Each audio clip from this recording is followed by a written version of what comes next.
কিছু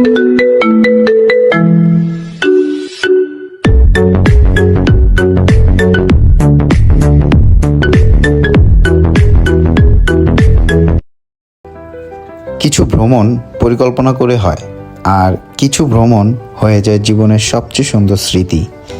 এই ট্যুরটাও ঠিক তেমনই।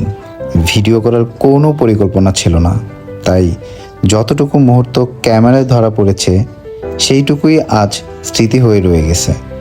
চলুন আপনাদের নিয়ে যাই আমাদের 3 রাত 4 দিনের পারিবারিক ভ্রমণে, বান্দরবন থেকে কক্সবাজার। সকাল 11টায় বান্দরবন শহর থেকে সিএনজি নিয়ে রওনা দিলাম থানচির উদ্দেশ্যে। প্রায় 83 কিলোমিটারের এই পাহাড়ি পথ পাড়ি দিতে সময় লাগে প্রায় 4 ঘন্টা। আঁকাবাঁকা পাহাড়ি রাস্তা, কখনো রোদ, কখনো হঠাৎ বৃষ্টি, আবার কিছুক্ষণ পরেই শুরু হলো প্রবল বাতাস। একটা সুন্দর ভিউ পয়েন্টে কিছুক্ষণ থেমে চারপাশের প্রকৃতিকে উপভোগ করলাম। আর পুরো পথটাই আমাদের ছোট্ট লিয়ানা একদম শান্ত হয়ে উপভোগ করছিল। বিকেল প্রায় 3টায় পৌঁছে গেলাম থানচিতে। রাতের জন্য উঠলাম হিমালয় রিসোর্টে। পাহাড়ের একটু উঁচুতে অবস্থিত এই রিসোর্ট থেকে চারপাশের দৃশ্য ছিল দারুণ সুন্দর। ফ্রেশ হয়ে দুপুরের খাবার শেষ করে মাহেন্দ্রায় চড়ে চলে গেলাম থানচির অন্যতম সুন্দর ভিউ পয়েন্ট তমাতুঙ্গিতে। বিকেলের আলোয় তমাতুঙ্গি যেন অন্য এক পৃথিবী। এখান থেকে দেখা যাচ্ছিল কেওকারাডাং, ডিম পাহাড় আর সাফা হাপংয়ের অপরূপ সৌন্দর্য। প্রকৃতির এই বিশালতার মাঝে সবচেয়ে বেশি আনন্দ করেছিল লিয়ানা। ওর ছোট ছোট হাসিগুলো যেন পুরো ভ্রমণটাকে আরও সুন্দর করে তুলেছিল।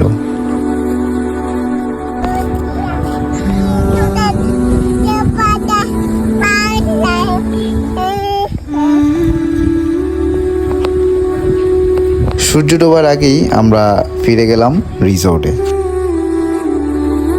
পরদিন সকালে ঘুম ভাঙল পাহাড়ের অসাধারণ দৃশ্য দেখে।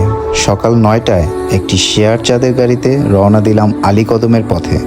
প্রায় 34 কিলোমিটারের এই যাত্রায় পাহাড়ি রাস্তা, মেঘ আর বিখ্যাত ডিম পাহাড়ের সৌন্দর্য ছিল চোখে লেগে থাকার মতো। আলীকদম পৌঁছে বাসে করে রওনা দিলাম চকরিয়ার উদ্দেশ্যে।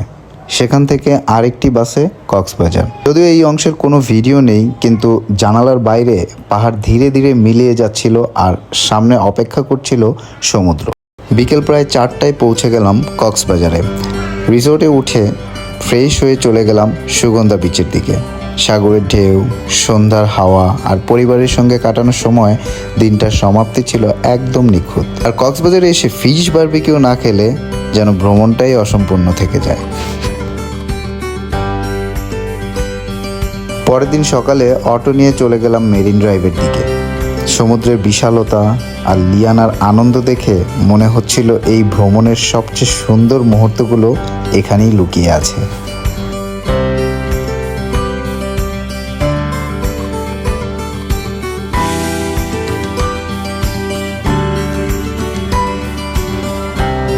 সেখান থেকে চলে গেলাম আমার বন্ধু রাসিফের কোকো ভ্যালি রিসোর্টে।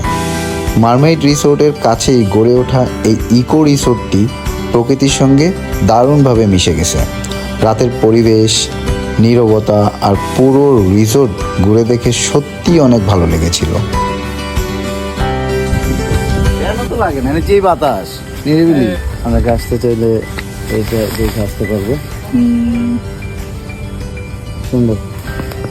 এখানে তো 4 জন না, 4 জন থাকে। এটাতে সামনে জানালা না, এই সাইডে। এই চাচু কি ভালো লেগেছে। অনেক সুন্দর করতেছে, আমার তো অনেক ভালো লাগছে।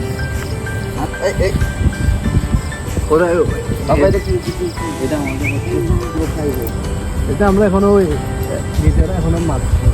শেষ দিন সকালে চলে গেলাম কক্সবাজার ফিশারি ঘাটে। সেখান থেকে কিনে নিলাম টাটকা রূপচাঁদা মাছ। এরপর সকাল 9টার বাসে রওনা দিলাম ঢাকার উদ্দেশ্যে। এই ছিল আমাদের 3 রাত 4 দিনের ছোট্ট পারিবারিক ভ্রমণ। 1 রাত ছিলাম বান্দরবনের থানচিতে, 2 রাত কক্সবাজার। ভিডিও খুব বেশি না থাকলেও প্রতিটা মুহূর্ত আমাদের কাছে অমূল্য। আসলে ভ্রমণ মানে শুধু নতুন জায়গা দেখা নয়, প্রিয় মানুষগুলোর সঙ্গে নতুন নতুন স্মৃতি তৈরি করা। আলহামদুলিল্লাহ, আরেকটি সুন্দর ভ্রমণ শেষ হলো। ইনশাআল্লাহ আবার দেখা হবে নতুন কোনো গন্তব্যে। ধন্যবাদ ভিডিওটি দেখার জন্য। ভালো লাগলে লাইক, কমেন্ট আর শেয়ার করতে ভুলবেন না।